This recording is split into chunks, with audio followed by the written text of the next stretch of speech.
We've got breaking news from Beirut, Lebanon, after a pair of terrifying explosions. The country's health minister said just minutes ago that the blast killed at least 50 people and hurt at least 3,000. The video of these explosions has astounded people around the world. We're told the damage extends for miles around the blast. NBC News chief foreign correspondent Richard Engel is in London with the latest developments. And Richard, you may be in London, but you know Beirut and you know this area very, very well. First of all, tell us what you know about this explosion, but also the location and why the casualty number is so high.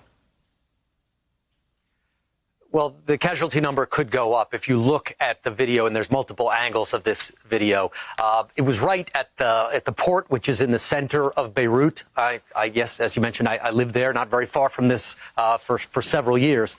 And what happened today around 6 o'clock local time was apparently a chemical explosion. That is what Lebanese officials now are saying. They're still want to investigate, but several Lebanese officials believe that there was a storage, several tons of nitrates that exploded simultaneously. First, there was a fire at the port, and that fire could be seen all across the city. That's why people were filming, some of them from their balconies, looking at this unusual occurrence with a plume of smoke going up.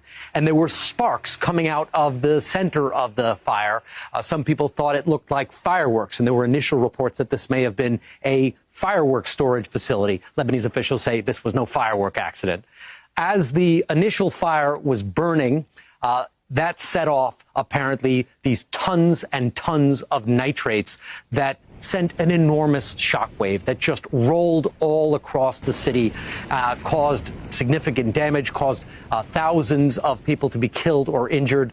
So far, they are saying 50 injured at least, 3,000 injured, but those numbers could go up as the rescue efforts are still ongoing. In fact, the Red Cross has called for all ambulances all around the country to come to Beirut to try to rescue the wounded. They've called on people to donate all types of blood. The prime minister just came out and said that friendly nations should come forward with aid, that Lebanon needs aid right now.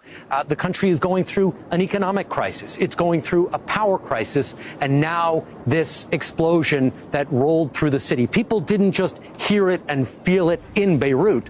People were knocked off their feet in the mountains that surround Beirut. People could see and hear the explosion in Cyprus, which is 150 miles away. And I just spoke to a friend and colleague in Beirut a few minutes ago.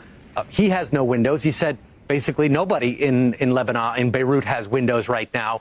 And not only are they frightened now sitting in the dark because of the frequent power cuts, but they are trying to put plastic over their windows, boards over their windows, because there is a chemical smell in the air, and people are concerned that the nitrates or whatever other chemicals may have been there could be harmful to them if they breathe them in.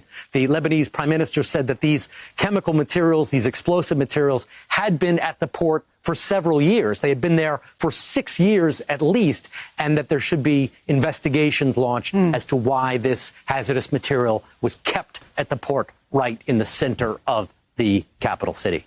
Literally a multiplier of disasters. But given the economic problems in that country, in that city, given the governmental instability, look, understanding why they're asking for help under any circumstances, but given those negative circumstances, what's the infrastructure like there, Richard, to respond to what really is not just an explosion? It is, as you've described, multiple problems resulting from it.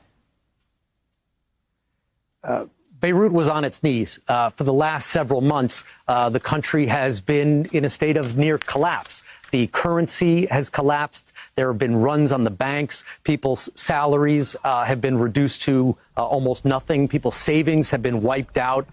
Power shortages, which were always an issue in Beirut, have now become systemic, with the power out 8-10 hours a day. The generator costs, because generally when you live in Beirut, you always had to pay a little bit extra. So when the power did go out, you could supplement it with a generator, usually a communal generator for the building or even for the neighborhood.